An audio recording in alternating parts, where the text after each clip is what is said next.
there is a view that, yes, as you say, and I think Eusebius refers to Papias saying that the original Gospel of Matthew was in the Hebrew tongue, so Aramaic. Yeah, Aramaic. And the fathers also say this, and they also say it was translated into Greek, but they don't say who translated it first into Greek. So we don't know who was the first translator into Greek. It may be that we have Matthew writing in the Hebrew tongue, into Aramaic, the language of the Jews at the time. And then maybe he produced a Greek version later on to replace his original Aramaic. That would be perhaps too much of an effort. Maybe, yes. Yeah. Maybe. But it's an interesting point. Who actually did the translation from that original? Yeah. Because Eusebius doesn't say anything about the Greek original. No, just that Matthew writes first in the Hebrew tongue. Yeah, yes. And that's pretty much as far as we can go. Nothing more about who gets it into Greek.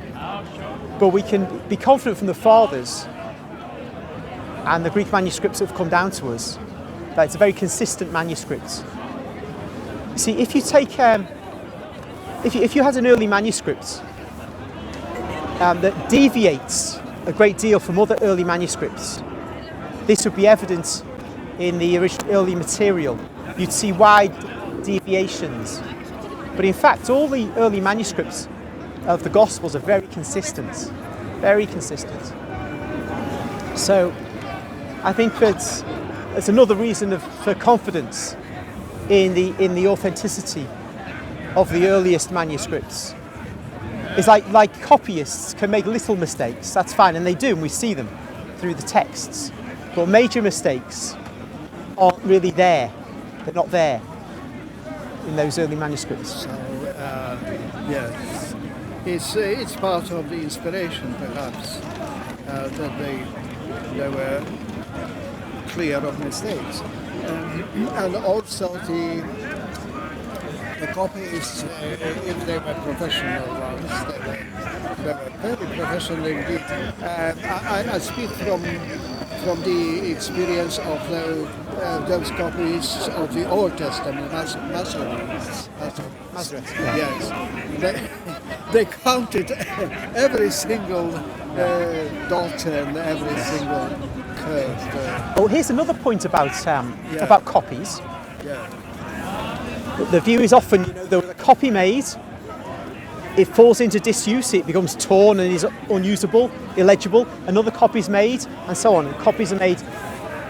But this isn't strictly the whole story. If one looks at Codex Vaticanus, it is not simply a result of. It doesn't show something that's simply a result of a manuscript being written, which is used and then becomes withered and falls into disuse and then is replaced. What was going on, and this is true of Vaticanus, it is re-inked. Re-inked. New ink. New ink. So this is another attestation to the accuracy of the documents, of the copies, because if you take an old document and instead of just making a new one as a copy, you take the old one, the ink is fading, you keep the document itself, but you go over it with new ink. And if this is done several times, so the document has an extended life, then there are going to be very, very few errors, because your guide is the faded ink that's already there. So it's going to really enhance the accuracy of the documents through time. And this is, as I say, this is evidenced by looking at Codex Vaticanus, where this has been done. It has been re-inked.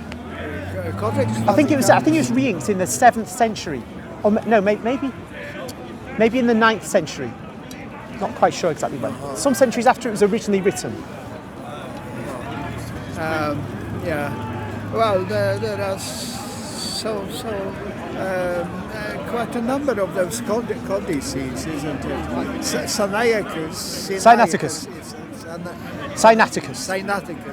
Yes. Is a very old one and reverence one, isn't it? It was found, I think, in the 1880s. I think it was found around that time in St. Catherine's Monastery. I'm thinking, but my memory, I don't trust my memory on this. It may be right, it may be not. But yes, it's a very recent, comparatively recently discovered, astonishing version. Yes, but there's another ancient document. It's around the time. It's not too distant from the time of Vaticanus. Right. Yes, so some of them were on display in British Library at some point. And I don't know. I think it was Tischendorf who got hold of the Sinaiticus. I think. And so it's with us now, right?